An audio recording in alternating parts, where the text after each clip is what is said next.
بسم اللہ الرحمن الرحیم یا الہی انت ربی ذو الجلال والاکرام۔ قسط نمبر 20، دیوتا نے پنڈت کو نگل لیا۔ بھارت میں کلنجر، قنوج اور گوالیار ایک مثلث کی صورت میں واقع ہے۔ اس مثلث میں سے ہندوؤں کے دو مقدس دریا جمنا اور گنگا گزرتے ہیں۔ کئی اور ندی نالے بھی جسم کی رگوں کی طرح پھیلے ہوئے ہیں۔ سلطان محمود غزنوی کے دور میں اس علاقے میں گھنے جنگلات تھے، ٹیلے، ٹیکریاں اور پہاڑیاں بھی تھیں۔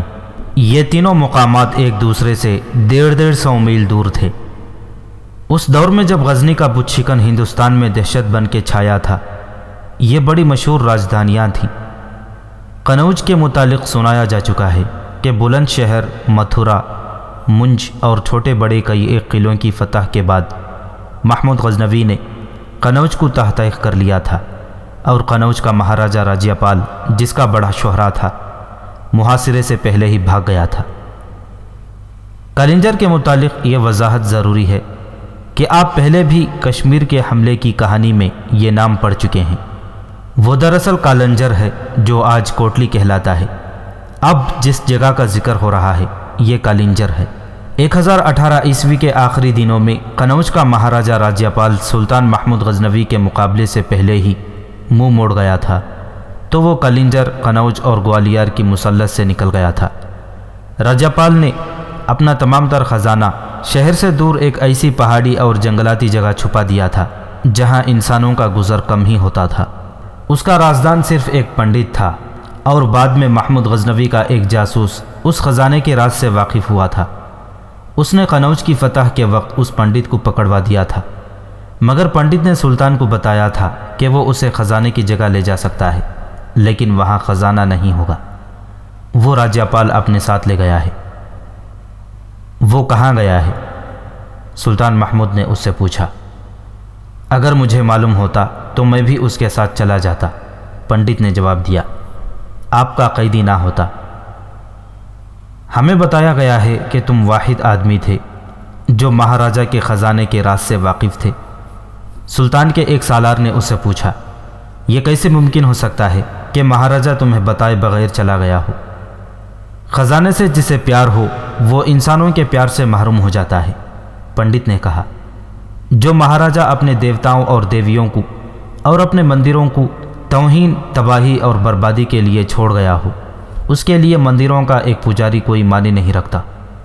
مجھے اس کے خزانوں کے ساتھ دلچسپی ہوتی تو تمام تر خزانہ میری تحویل میں رہا ہے، میں اسے غائب کر سکتا تھا، مگر میں نے اس کی خاطر آپ کا ایک آدمی سانپوں میں مروا دیا ہے۔ آپ میرے ساتھ چلیں، آپ کو وہ جگہ دکھا دوں گا۔ مندروں میں جو کچھ ہے وہ آپ کے حوالے کیا جائے گا۔ کیا آپ اسلام قبول کریں گے؟ نہیں، پنڈت نے کہا تھا۔ جس طرح آپ کے آدمی میرے دیوتاؤں کو مٹی اور پتھر کے بت سمجھ کر توڑ رہے ہیں، اسی طرح میرے جسم کے بھی ٹکڑے کر دیں، اپنا مذہب نہیں چھوڑوں گا۔ اگر آپ ایک مذہب کو سچا سمجھتے ہیں تو دوسرے مذہب کے پیشواؤں کا احترام کریں۔ مجھے یقین ہے کہ آپ کا مذہب بھی یہی کہتا ہے۔ میں نے تمہارے مذہب کے پیشواؤں کو اپنے قدموں میں سر رگڑتے دیکھا ہے، سلطان محمود نے پرجوش آواز اور داد و تحسین کے لہجے میں کہا، مگر تم میں جو جرأت ہے میں اس کی تعریف کرتا ہوں۔ غدار کسی بھی قوم کا اور کسی بھی مذہب کا ہو، وہ قابل نفرت ہے۔ کہو پنڈت، کیا چاہتے ہو؟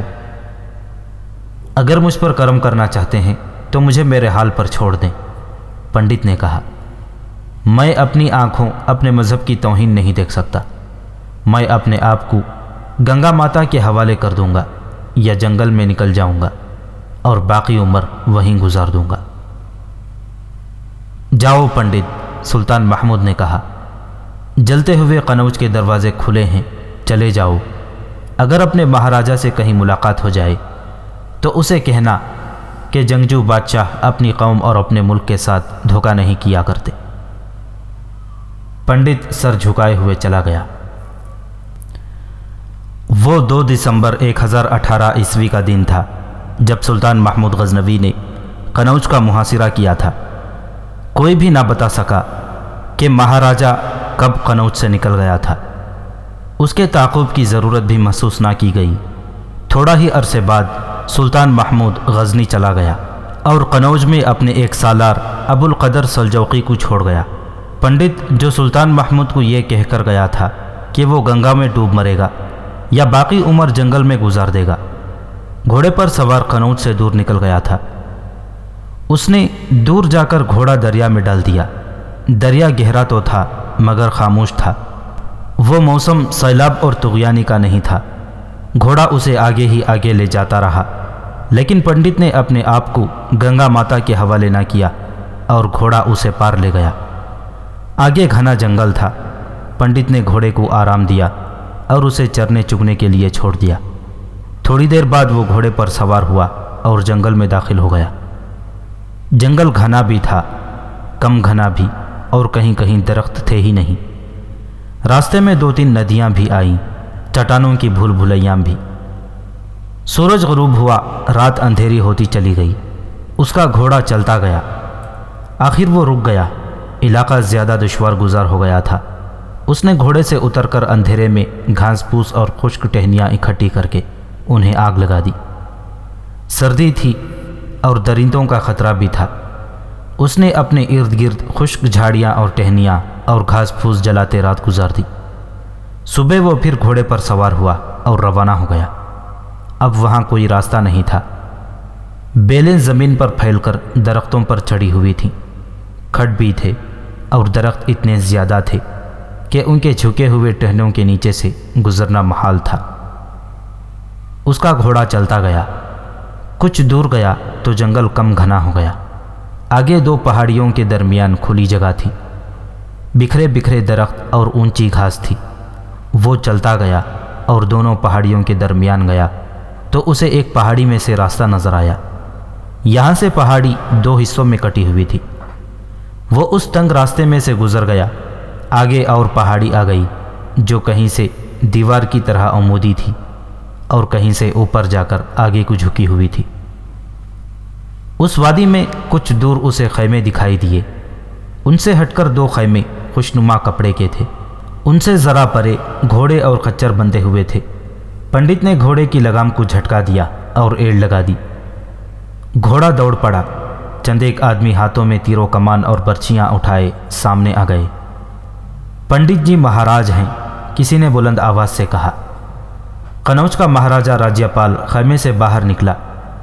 اس کے ساتھ اس کی رانی اور اس کا بیٹا لچھمن پال بھی آ کھڑا ہوا۔ یہ تھی وہ جگہ جہاں مہاراجہ راجیہ پال نے قنوج سے بھاگ کر پناہ لے رکھی تھی۔ اس کی رانی اور بیٹے لچھمن پال کے علاوہ 3 ناچنے اور گانے والیاں بھی تھیں۔ کم و بیش 50 وفادار سپاہی تھے جو مہاراجہ کے محافظ تھے۔ چند ایک ملازم بھی تھے۔ پنڈت کو یہ جگہ معلوم تھی، ورنہ وہ اس جگہ تک کبھی نہ پہنچ سکتا۔ پنڈت گھوڑے سے اترا تو راجیہ پال نے آگے بڑھ کر اسے بازو سے پکڑا اور اپنے خیمے میں لے گیا۔ رانی اور اس کے بیٹے لچھمن پال نے ایک دوسرے کی طرف دیکھا۔ ان کے چہروں پر اداسی اور پریشانی تھی۔ وہ اپنے خیمے میں چلے گئے۔ کیا آپ مجھ سے یہ پوچھنے کی جرات کریں گے کہ آپ کی راجدھانی کس حال میں ہے؟ پنڈت نے مہاراجہ قنوج سے پوچھا۔ کیا آپ میں سننے کی ہمت ہے کہ مسلمانوں نے قنوج میں مندروں کو کس طرح اجاڑا ہے؟ مہاراجہ راجیہ پال نے اسے ایسی نگاہوں سے دیکھا جو خوشمگین تھیں۔ ان میں شکست اور بے بسی کا تاثر نہیں تھا۔ میں جب وہاں سے رخصت ہوا اس وقت قنوج جل رہا تھا، پنڈت نے کہا۔ مندروں میں مسلمان سپاہی ہری کرشن مہاراج کے بت گھسیٹ کر باہر لا رہے تھے اور انہیں توڑا جا رہا تھا۔ آپ کے محل میں آپ میرے لیے کوئی خبر نہیں لائے؟ مہاراجہ راجیہ پال نے اس کی بات کاٹ کر کہا۔ اس سلسلے میں آپ کے ساتھ بہت باتیں ہو چکی ہیں۔ مجھے معلوم تھا کہ غزنی کا سلطان محمود لڑنے میں بہت ماہر ہے۔ میں جانتا ہوں کہ قنوج میں جب اس کے مقابلے میں لڑنے والا کوئی نہیں ہوگا اور میں بھی اسے نہیں ملوں گا تو وہ بھڑک اٹھے گا اور وہ اپنا غصہ قنوج کے در و دیوار پر ٹھنڈا کرے گا۔ وہ آسان فتح سے خوش ہونے والا نہیں۔ میں نے قنوج کو، اپنے وقار کو اور مندروں کو کسی خاص مقصد کے لیے قربان کیا ہے۔ مگر آپ نے اپنا خزانہ قربان نہیں کیا۔ پنڈت نے کہا۔ پنڈت جی مہاراج، راجیاپال نے کہا، آپ کے دماغ کی خرابی کا میرے پاس کوئی علاج نہیں۔ آپ ہر بات میں مذہب کو سامنے لے آتے ہیں۔ میں جانتا ہوں کہ آپ کہیں گے کہ مجھے خزانے کے ساتھ پیار ہے۔ ان باتوں کو ذرا ذہن سے اتارو مہاراج۔ مجھے یہ بتاؤ کہ میں جس مقصد کے لیے آپ کو وہاں چھوڑ آیا تھا وہ پورا ہوا یا نہیں؟ نہیں، پنڈت نے جواب دیا۔ آپ میرے ساتھ 12 آدمی چھوڑ آئے تھے۔ آپ نے مجھے بتایا تھا کہ یہ درندے ہیں، کسی سے نہیں ڈرتے، اور انہیں بھگوان نے انسانوں کو قتل کرنے کے لیے دنیا میں بھیجا ہے۔ آپ نے بتایا تھا کہ ان میں عقل اتنی زیادہ ہے کہ بڑا کامیاب فریب دیتے ہیں اور قتل کر کے غائب ہو جاتے ہیں۔ آپ نے کہا تھا کہ ان سے سلطان محمود کو قتل کرانا ہے، اور اگر یہ ممکن نہ ہو سکے تو اس کے بڑے بڑے سالاروں کو قتل کر دیں۔ آپ نے مجھ پر چھوڑا تھا کہ ان کے ہاتھوں اور کس کس کو قتل کرانا ہے۔ میں یہ سننے کے لیے بےتاب ہوں کہ آپ نے کس کس کو قتل کرایا ہے، مہاراجہ راجیاپال نے کہا۔ کسی ایک کو بھی نہیں، پنڈت نے کہا۔ میں نے آپ کے ان 12 دلیر درندوں کو، جو آپ کہتے تھے کہ موت سے نہیں ڈرتے، غریب مزدوروں کے لباس میں اپنے ساتھ رکھا، مگر مسلمان فوج شہر میں داخل ہوئی تو لوٹ مار شروع ہو گئی اور مکان جلنے لگے۔ میں نے دیکھا کہ 12 میں سے 10 غائب ہو گئے۔ مجھے امید تھی کہ وہ اپنا کام کرنے گئے ہیں، مگر تھوڑی دیر بعد میں نے باقی 2 کو ان کی تلاش کے لیے بھیجا تو پتہ چلا کہ وہ بھی لوٹ مار میں شامل ہو گئے ہیں، اور ان میں سے بعض شہر سے چلے گئے ہیں۔ میں نے باقی 2 سے پوچھا کہ وہ کسی کو قتل کر سکیں گے۔ انہوں نے جواب دیا کہ مہاراجہ خود تو خزانہ لے کر بھاگ گیا ہے، ہم کس کے لیے کسی کی جان لیں اور اپنی جان کو خطرے میں ڈالیں، اور وہ بھی میرا ساتھ چھوڑ گئے۔ مہاراجہ راجیاپال نے سر جھکا لیا۔ مہاراج، پنڈت نے کہا، وہ نمک حرام نہیں تھے، لیکن وہی وہاں نہیں تھا جس کا انہوں نے نمک کھایا تھا، تو انہوں نے اتنا بڑا خطرہ مول لینا بیکار سمجھا۔ اور مہاراج، کسی بادشاہ کو قتل کر کے آپ اس کی فوج کو شکست نہیں دے سکتے، اور یہ غیرت مند جنگجوؤں کا شیوا بھی نہیں۔ میں اب بھی آپ سے کہتا ہوں کہ اپنی جس فوج کو آپ نے قنوج سے باری چلے جانے کا حکم دیا تھا اسے تیار کریں، باری کو اپنی راجدھانی بنا لیں اور سلطان محمود کو یہاں سے نکالیں۔ اس کی فوج تھوڑی رہ گئی ہے۔ لاہور کا مہاراجہ بھیم پال نڈر، گوالیار کا مہاراجہ ارجن اور کالنجر کا راجہ گنڈا آپ کا ساتھ دینے کو تیار ہیں۔ مسلمانوں کو آپ کچل سکتے ہیں، آپ کی گدی کو لوگ مقدس سمجھتے ہیں۔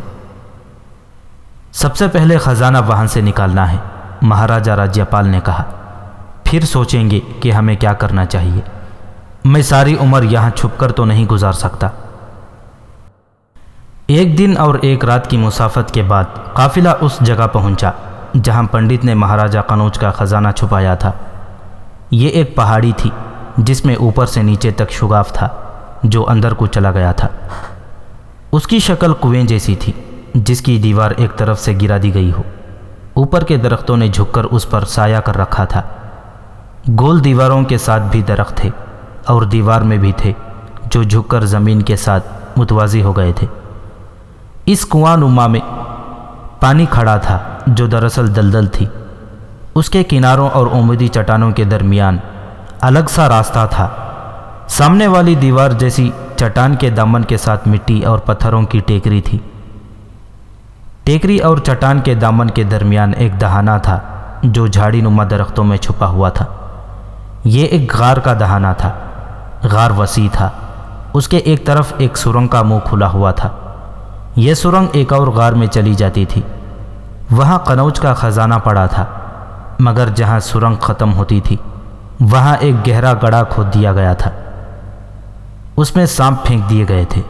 گڑھے کے اوپر سرکنڈے ڈال کر ان پر مٹی ڈال دی گئی تھی تاکہ کوئی آدمی خزانے کا سوراخ پالے اور وہ اندر جائے تو سرکنڈوں پر پاؤں رکھتے ہی گڑھے میں جا پڑے جہاں زہریلے سانپ چھوڑ دیے گئے تھے۔ اب جو قافلہ اس جگہ آیا اس میں مہاراجہ قنوج تھا اور پنڈت بھی، بہت سے خچر اور گھوڑے تھے اور ان کے ساتھ 10-12 ملازم تھے۔ یہ وہی جگہ تھی جہاں قنوج کے محاصرے سے پہلے پنڈت چند آدمیوں کو اس حالت میں یہاں لایا تھا کہ ان کی آنکھوں پر پٹیاں بندھی ہوئی تھیں اور وہ ایک رسی پکڑے ہوئے آئے تھے۔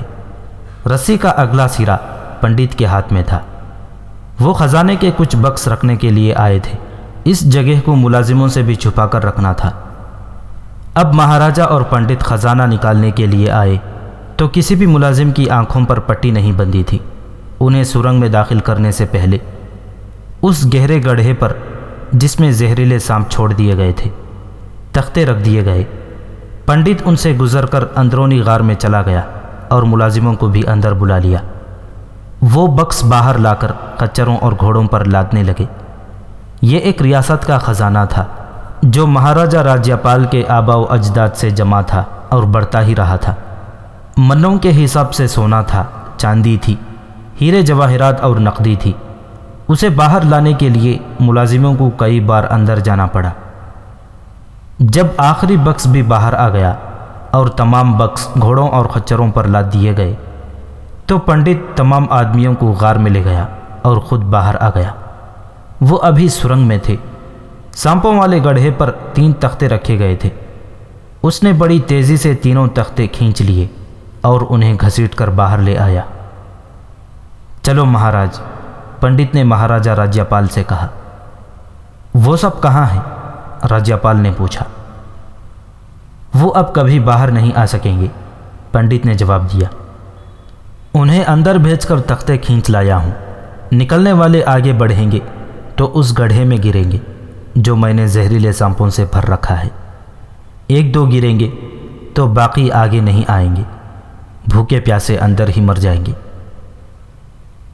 کیا یہ نہیں ہو سکتا کہ انہیں زیادہ انعام دے دیا جائے اور ان کے مرتے وقت بد دعائیں نہ لی جائیں؟ مہاراج، پنڈت نے کہا، جس طرح آپ نے اس خزانے کی خاطر اپنا مذہب، اپنا وقار اور اپنی قوم کو قربان کر دیا ہے، اسی طرح ہر انسان اتنے زیادہ خزانے کی خاطر آپ کو، مجھے، آپ کی رانی اور بیٹے کو قتل کرنے کی سوچے گا۔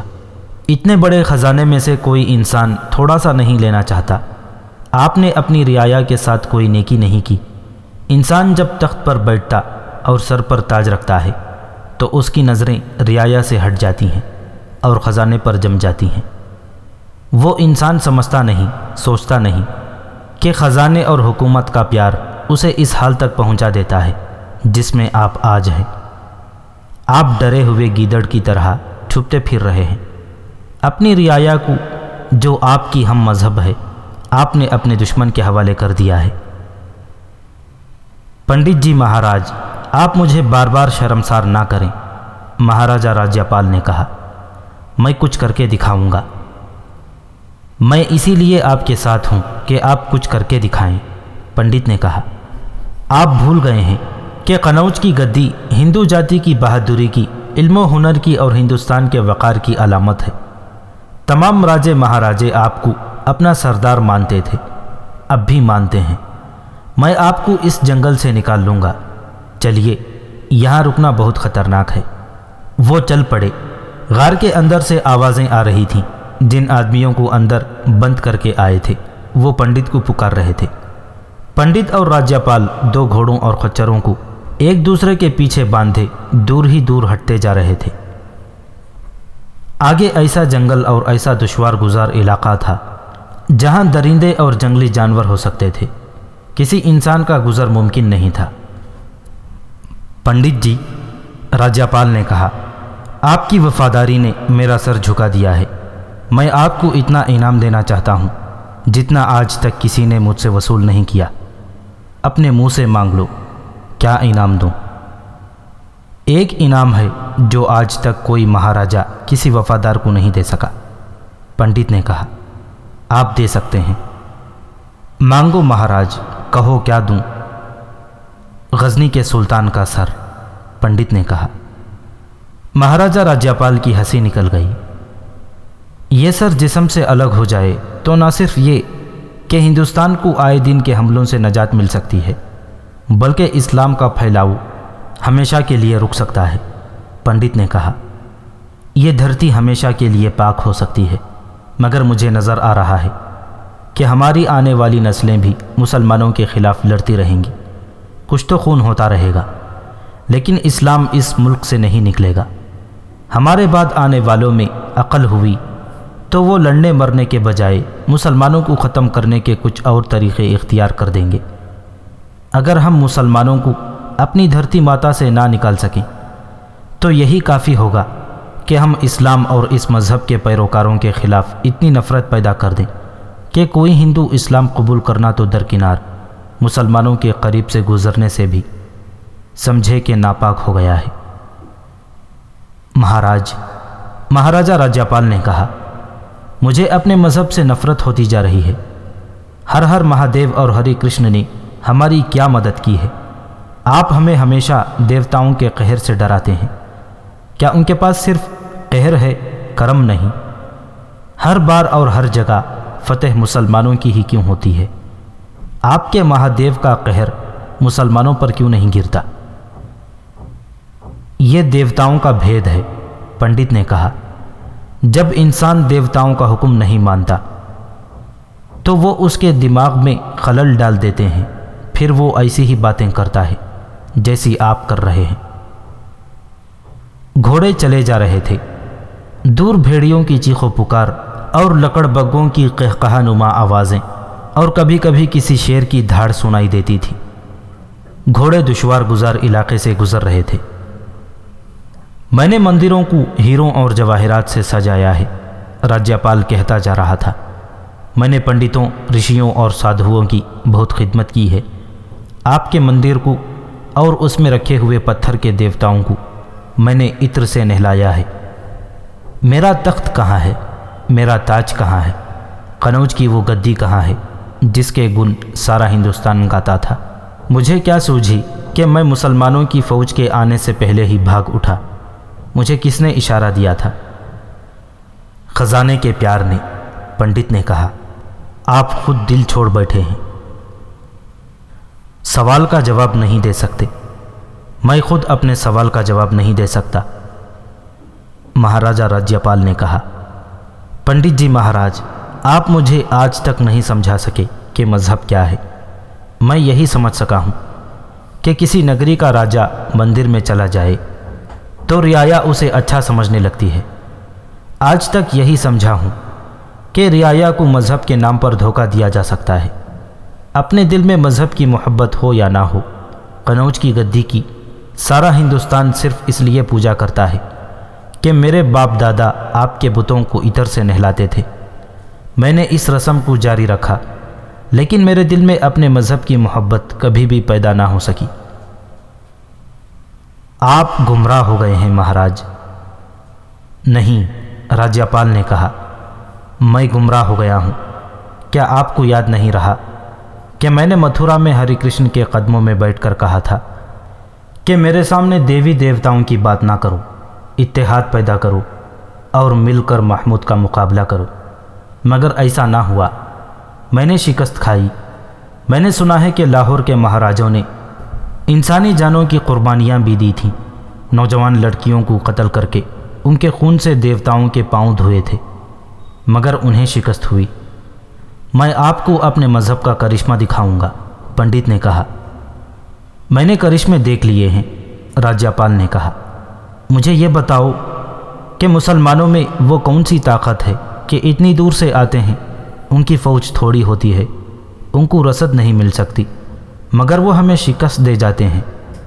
آپ مجھے جواب نہیں دے سکتے، میں آپ کو بتاتا ہوں۔ آپ کو یاد ہوگا کہ ایک بار ایک مسلمان جاسوس کو پکڑ لائے تھے، آپ بھی موجود تھے۔ ہم اس سے پوچھتے تھے کہ اس کے اور ساتھی کہاں کہاں ہیں، اور یہ بھی کہ محمود کا اب ارادہ کیا ہے۔ آپ کو یاد ہوگا کہ اس نے کیا جواب دیا تھا؟ ہاں یاد ہے، پنڈت نے کہا۔ اس نے کہا تھا کہ میرے جسم کے ٹکڑے کر دو، میں کچھ نہیں بتاؤں گا۔ اور اس نے کچھ نہیں بتایا تھا، مہاراجہ راجیاپال نے کہا۔ میں نے اسے سونے کے ٹکڑے دکھائے تھے، وہ نہیں مانا۔ میں نے راج محل کی سب سے زیادہ خوبصورت رقاصہ اس کے حوالے کر دی تھی، وہ ہنس پڑا اور اس نے کہا تھا کہ میرے ایمان کو تم نہیں خرید سکتے۔ پھر آپ ایک پٹاری لے آئے تھے جس میں بڑا ہی زہریلا سانپ تھا۔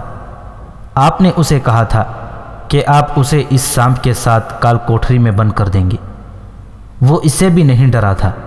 اس نے کہا تھا کہ ایمان کو سانپ نہیں ڈس سکتا۔ ہاں مہاراج، پنڈت نے کہا، مجھے یاد ہے، ہم نے اسے تنگ سی کوٹری میں بند کر کے اس میں سانپ چھوڑ دیا تھا، مگر یہ آدمی سانپ کے زہر سے تڑپ تڑپ کر مر گیا۔ اس نے راز کی کوئی بات نہیں بتائی تھی۔ یہ ہے مسلمانوں کی قوت، یہ ایمان کیا ہے؟ اسے ہم دھرم کہتے ہیں، پنڈت نے کہا۔ یہ ہم میں بھی پیدا ہو سکتی ہے، باتیں، صرف باتیں، کھوکھلی اور بے جان باتیں۔ مہاراجا نے آہ لے کر کہا، جیسے اسے پنڈت کی باتوں کے ساتھ کوئی دلچسپی نہ ہو۔ آپ کو مذہب سے ہٹ کر کوئی بات نہیں کرنی آتی۔ آپ کو سانپوں کے ساتھ دلچسپی ہے۔ آپ سانپ پکڑنا اور پالنا جانتے ہیں۔ جب یہ خزانہ اپنے پہلے ڈھکے چھپے ٹھکانے پر پہنچا تھا، اس وقت سلطان محمود بڑی احتیاط سے قنوج کی طرف بڑھ رہا تھا۔ اسے بتایا گیا تھا کہ اس کا اصل اور بڑا ہی خونریز مقابلہ قنوج میں ہوگا۔ کوئی جاسوس اسے یہ نہیں بتا سکا تھا کہ قنوج میں مقابلہ ہوگا ہی نہیں، اور وہاں مہاراجا برائے نام فوج چھوڑ کر اور اس کے سالاروں کے خفیہ قتل کا انتظام کر کے غائب ہو چکا ہے۔ اس سلسلے کی ایک قسط میں سنایا جا چکا ہے کہ غزنی کے ایک جاسوس کی اسی پنڈت کے ساتھ اسی خزانے والے غار میں ملاقات ہوئی تھی، اور پنڈت نے یہ جان کر کہ یہ غزنی کا جاسوس ہے، اسے یہ غلط اطلاع دے کر گمراہ کر دیا تھا کہ قنوج میں کئی فوجیں جمع ہیں جو غزنی کی فوج کو کچل کر رکھ دیں گی۔ جاسوس صالح بروک نے اسی اطلاع کو مستند سمجھ کر سلطان محمود کو چوکنا کر دیا تھا۔ سلطان محتاط ہو کر اور قدم پھونک پھونک کر آگے بڑھتا رہا، اور مہاراجا راجیاپال قنوج سے نکل گیا۔ پنڈت دراصل وقت چاہتا تھا کہ وہ راجیاپال کو جم کر مقابلہ کرنے کے لیے روک لیں، لیکن راجیاپال منہ موڑ گیا۔ اگر سلطان محمود اپنی مخصوص رفتار سے پیش قدمی کرتا، جسے صحیح معنوں میں برق رفتار پیش قدمی کہتے ہیں، اور جس کے لیے غزنی کی فوج شہرت یافتہ تھی، تو وہ راجیاپال کے فرار سے پہلے قنوج پہنچ جاتا، مگر پنڈت کا دھوکہ کامیاب رہا۔ راجیاپال اور پنڈت نے خزانہ اپنے ٹھکانے پر پہنچا دیا۔ وہاں ایک قدرتی غار تھا جسے انہوں نے اور زیادہ لمبا کر لیا تھا۔ رات کو جب اتنے زیادہ بکس وہاں پہنچے تو محافظوں میں سے صرف 4-5 کو اس اعتماد میں لے لیا گیا کہ ان سے بکس اتروا کر غار میں رکھوائے جائیں۔ اس سے اگلی رات وہاں جشن منایا گیا۔ شراب کا ذخیرہ ساتھ تھا، ناچنے اور گانے والیاں بھی تھیں، ان کے سازندے بھی تھے۔ رات کو مشعلیں جلا کر جنگل میں منگل بنا دیا گیا۔ مہاراجا نے اپنے محافظوں کو خوب عیش کرائی اور انہیں نقد انعام بھی دیے۔ اب اس کی زندگی اور سلامتی کا دار و مدار انہی چند ایک محافظوں پر تھا۔ انہیں وہ بہت بڑی قیمت دے کر بھی خوش رہنے کی کوشش کر رہا تھا۔ اس جشن میں 2 افراد نہیں تھے، ایک تو پنڈت تھا اور دوسرے اس کی رانی۔ مہاراجا راجیاپال دونوں کی غیر حاضری کو محسوس نہیں کر رہا تھا۔ پنڈت اپنے خیمے میں عبادت میں مصروف تھا۔ اس نے چھوٹے چھوٹے 2 بت اپنے ساتھ رکھے ہوئے تھے۔ عبادت کے بعد وہ کوئی مذہبی کتاب پڑھ رہا تھا کہ رانی خیمے میں آئی۔ وہ بوڑھی ہو گئی تھی۔ راجیاپال کو اس کے ساتھ اتنی سی دلچسپی رہ گئی تھی کہ وہ اس کے جوان اور اپنے جانشین بیٹے کی ماں تھی۔ وہ پنڈت کے پاس بیٹھ گئی۔ کیا آپ نے سمجھنے کی کوشش کی ہے کہ مہاراجا کیا کر رہے ہیں اور ان کے ارادے کیا ہیں؟ پنڈت نے رانی سے پوچھا۔ کیا یہ موقع خوشیاں منانے اور شراب پینے کا ہے؟ میں نہیں سمجھ سکی، رانی نے جواب دیا۔ میری نگاہیں اب اپنے بیٹے پر لگی ہوئی ہیں۔ اس کا مستقبل تاریک ہو گیا ہے۔ ہمارے ہاتھ میں باری ہے جسے ہم قنوج کی طرح اپنی راجدھانی بنا سکیں گے۔ قنوج ہمیں واپس نہیں مل سکتا۔ میرا خیال ہے کہ مہاراج پاگل ہو چکے ہیں۔ میں ان سے کوئی بات پوچھتی ہوں تو مجھے یوں ٹال دیتے ہیں جیسے راج کے ساتھ میرا کوئی تعلق ہی نہ ہو۔ کیا آپ کچھ نہیں کر سکتے؟ کوئی ٹونا، کوئی جادو کر دکھائیں۔ آپ کے ہاتھ میں بہت کچھ ہے۔ میں یہی سوچ رہا ہوں، پنڈت نے کہا۔ مہاراجا کے دماغ پر قابو پانے کی کوشش کروں گا۔ میرا حساب بتا رہا ہے کہ ایک انسان کی قربانی دینی پڑے گی، ایک لڑکی کا خون بہانا پڑے گا۔ لڑکی کہاں سے آئے گی؟ میں نے دیکھ لیا ہے، پنڈت نے کہا، وہ ناچنے والی جو سب سے چھوٹی ہے۔ کریں، رانی نے کہا، آپ جب چاہیں اسے قربانی کے لیے لے سکتے ہیں، وہ بہت خوبصورت ہے اور نوجوان بھی۔ قربانی ایسی ہی لڑکی کی ہونی چاہیے۔ باری دریائے گنگا سے کچھ دور ایک قصبہ تھا جو قنوج سے 3 دنوں کی مسافت پر تھا۔ یہ قنوج کی ریاست میں تھا۔ تمام مورخین نے لکھا ہے کہ مہاراجہ راجیہ پال نے باری کو اپنا دارالحکومت بنا لیا تھا، جہاں اس نے اپنے بیٹے لچمن پال کو بھیج دیا تھا۔ اس نے باری کو قنوج کے پیمانے کا شہر بنانے کے لیے تعمیر شروع کرا دی تھی۔ اس نے اپنی فوج قنوج کو محاصرے سے پہلے ہی باری بھیج دی تھی، لیکن جنگل میں وہ فیصلہ نہیں کر سکا تھا کہ کیا کرے۔ سلطان محمود اس پر آسیب کی طرح غالب آ گیا تھا۔ ایک مورخ سبت الجوزی نے یہاں تک لکھا ہے کہ مہاراجہ راجیہ پال درپردہ اسلام قبول کرنے کا ارادہ کر چکا تھا۔ جنگل کی ایک رات تھی۔ مہاراجہ کو یہاں آئے 1.5-2 مہینے گزر چکے تھے۔ پنڈت اپنے خیمے میں عبادت میں مصروف تھا۔ گھٹاؤں کی گرج سنائی دی اور ہوا تیز ہو گئی۔ تھوڑی ہی دیر بعد بجلی چمکی اور بڑی زور کا دھماکہ ہوا۔ اس کے بعد بجلی بار بار چمکنے اور کڑکنے لگی۔ جنگل دودھ کی مانند سفید روشنی سے روشن ہو جاتا تھا۔ اتنی زور کا مہ برسنے لگا جیسے ژالہ باری ہو رہی ہو۔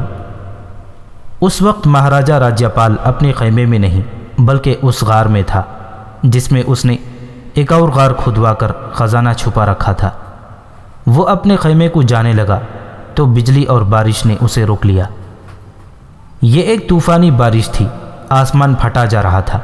بجلی اتنی زور سے کڑکتی اور چمکتی تھی کہ دل دہل جاتے تھے۔ غار میں ایک مشعل جل رہی تھی۔ باہر گھوڑے ڈر کر ہنہنا رہے تھے۔ پنڈت غار کے منہ پر نمودار ہوا اور اندر چلا گیا۔ اس نے مہاراجہ کو بتایا کہ وہ اس کے خیمے میں گیا تھا۔ وہ اسے نہ ملا تو ادھر آ گیا۔ اسے مہاراجہ کے متعلق فکر پیدا ہو گیا تھا۔ بارش اور تیز ہو گئی۔ 1.5 گھنٹے بعد باہر شور و غل بپا ہو گیا۔ گھوڑے بڑی زور سے ہنہنانے لگے۔ باہر بھگدڑ مچ گئی تھی۔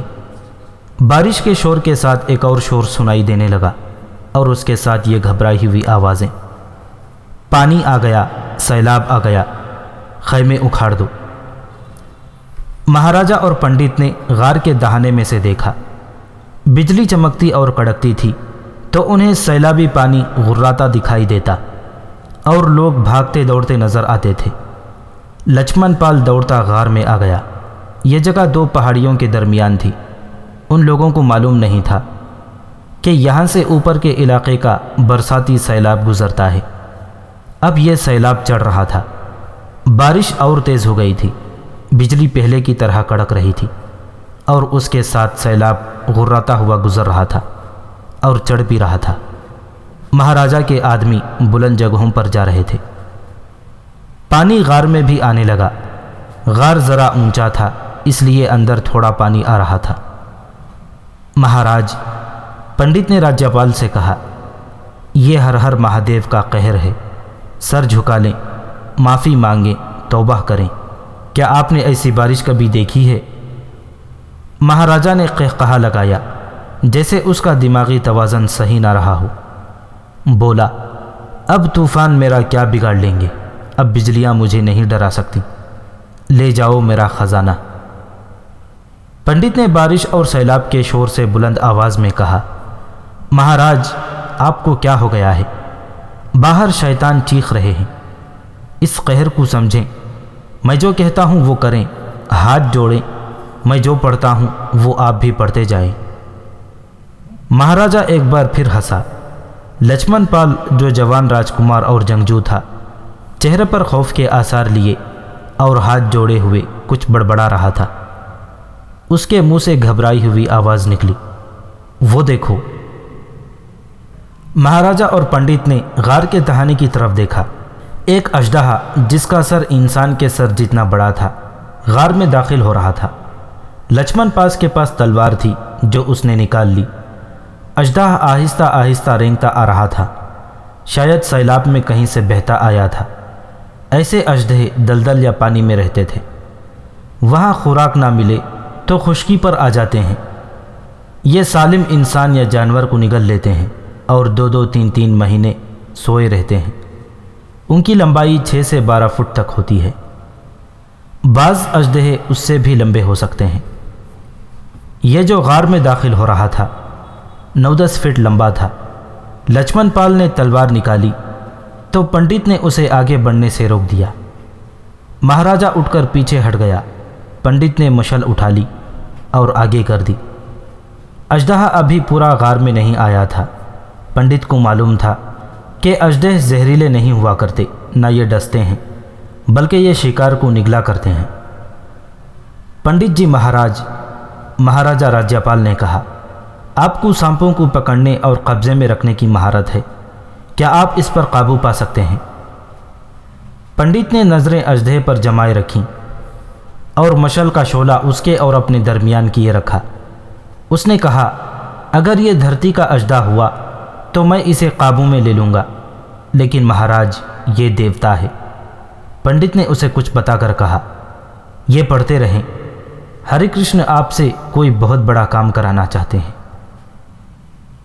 مہاراجہ اور اس کے بیٹے لچمن پال نے وہی پڑھنا شروع کر دیا جو پنڈت نے بتایا تھا۔ پنڈت نے مشل کا ڈنڈا پکڑے ہوئے شعلہ آگے کر رکھا تھا، اس لیے اژدہا جو بہت آہستہ آہستہ اندر آ رہا تھا کنڈلی مارنے لگا اور رک کر اکٹھا ہو گیا۔ وہ سر کو اٹھاتا اور ادھر ادھر دیکھتا تھا۔ پنڈت نے لچمن پال سے کہا کہ اندر کے غار میں رسا ہوگا، وہ لے آؤ۔ لچمن پال نے تلاش کر کے رسے کا ایک لمبا سا ٹکڑا پنڈت کے ہاتھ میں دے دیا۔ پنڈت نے مشل لچمن کو دے کر اسے کہا کہ اژدہا کے آگے کیے رکھے۔ اس نے رسے کا پھندا بنا لیا۔ اژدہا اپنی آنکھوں کے آگے شعلے کی وجہ سے دیکھ نہیں سکتا تھا۔ اس نے ایک بار سر اٹھایا تو پنڈت نے پھندا پھینک کر جو اس کے سر سے سرک کر گردن پر چلا گیا اور رسا کھینچا تو اژدہے کا منہ کھل گیا اور اس کا اتنا لمبا جسم تڑپنے لگا۔ پنڈت اچھل کر اس پر بیٹھ گیا اور رسا اس کے گرد اس طرح لپیٹ کر کس دیا کہ وہ بے بس ہو گیا۔ بارش کا زور تھمنے لگا تھا۔ پنڈت نے مہاراجہ راجیاپال کو اژدہے سے بہت ڈرایا۔ مہاراجہ پر خاموشی طاری ہو گئی تھی۔ پنڈت نے اسے کہا کہ وہ اب غار میں ہی آرام سے سو جائے۔